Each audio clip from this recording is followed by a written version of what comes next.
if you just show up and buy in to the current Celtics roster and you play hard, you don't have to do any of those other things. I know those things are nice, and there are plenty of diehard Celtics fans that want to believe, like, there's Celtics fairy dust, right?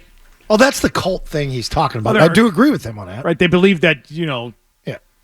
Our callers, like some are crazy. You guys are in a cult. Yeah. Right, that it's the Celtics, so therefore you should, bow down and pray to the banners every day and all that crap. But here's the truth.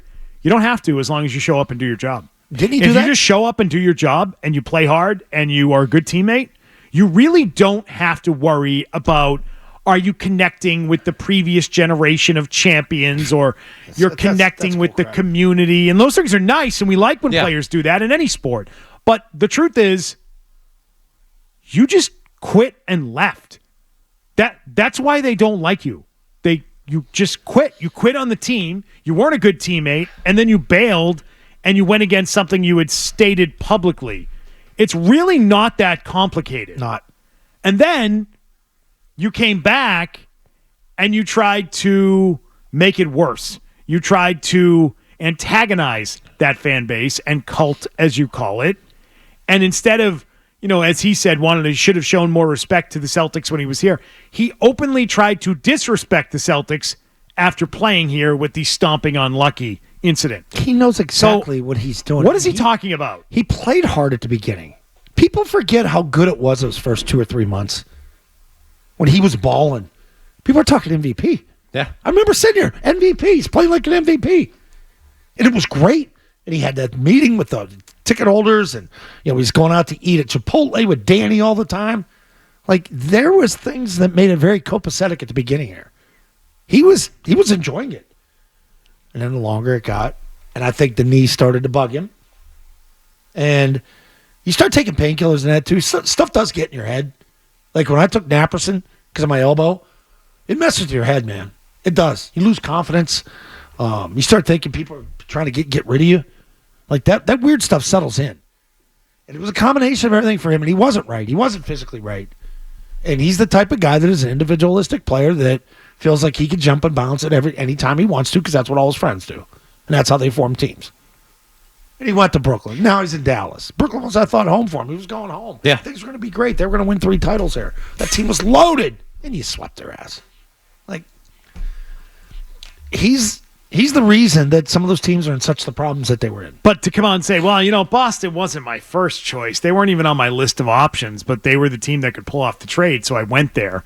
And how he selflessly chose to accept the trade and come to the Celtics. Wow. What a sacrifice. What a major sacrifice you made. And not only that, you had a fan base that was ready to accept you and embrace you with open arms as they did. They were so thrilled for you to be here and to be a part of that team. They were thrilled. Not even be a part of it, the face of the franchise. Yes. He was going to be the face of the franchise. He was getting everything he could have wanted, and he, 2 years in, had quit and left. And there were people here that were fans that would still, and people that covered the team, I even said it too, I would still take him back because of the talent. Tell me what that has to do with Paul Pierce and Kevin Garnett and Perk and Larry Bird and McHale and Parrish and Max, and what does that have to do with any of it? Nothing. And the alums and, reaching out, and I expected them to reach out to me and support me. For what? Be an adult. Right. Grow up. Show up and do your job, and that's it. You're done. That's all you got to do. Jason Tatum's been here, 8 years?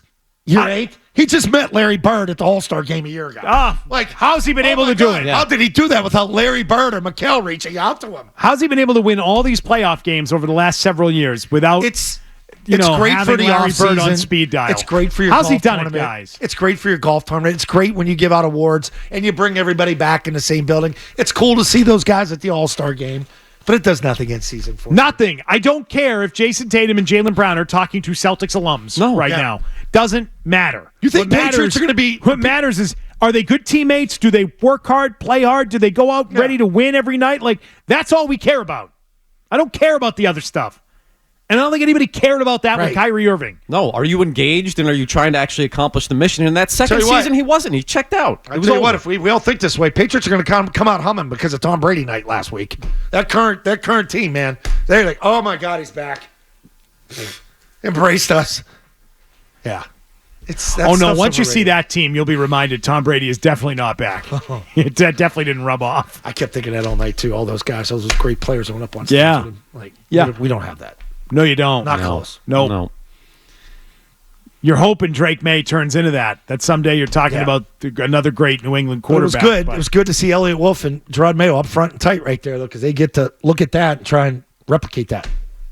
Try and get more. Yeah, they should have had Elliott Wolf take a look around and see the guys who are capable of catching passes, receivers, tight ends, and such. Maybe he can go out and find one. I'm sorry, I'm getting distracted by that again. Well, the great players, they to help these new guys, man. I don't know if you can tell. I think you can, but the Patriots not getting a receiver thing is just really stuck in my craw, though. I don't know. I just can't let it go. It makes me mad. I know that Drake May is doing the right thing and working with Baker and Polk and repping and sticking around, and they're going to work to get the timing down pat. Those aren't his number one receivers. He still does. It's a reminder of how he doesn't have one, because he's going to be relying heavily on these rookies. All right, we got distracted by football again. Can't do that. Well, no, it's the great players that are going to, they have that bond with the current team. It's like what Celtics are saying, like Kyrie's talking about. But if this was Kyrie's like mea culpa yesterday, oh, gross. Get lost with this. No, he just says things to say things. So I went back and looked at it, by the way. He had some quotes during that whole speech about if you have me back, I'd love to stay and everything. He says, they just wanted to show me what being a Celtic is about and that I was going to come around, and I absolutely did. I believe in it. I believe in the franchise. So everything he said there about not buying into the Celtics versus what he said a few years ago is just bull. He just says things to say things. It's just nonsense. It's just verbal diarrhea is all it is. Yeah. He shouldn't talk. Oh, this sounds good today. He shouldn't really talk. Yeah, I think I'll say this. Don't talk about Boston. It should make you dislike him even more based on that. Totally does. Based on all the nonsense he keeps spewing. Stop talking about it already. And stop asking him about it. Stop. Media. It is. It's your Stop fault, asking media. him about it. Stop. We've got enough reason to not like him. Again, Forsberg, a week ago. Can we just get over the Kyrie stuff? Because we move on and not make it like newsworthy? Because it's over. If you like that clip, check out more videos from Zolak and Bertrand here. For more Celtics analysis and opinion, hit this playlist. And for all the latest from the Sports Hub, download the app at 985thesportshub.com.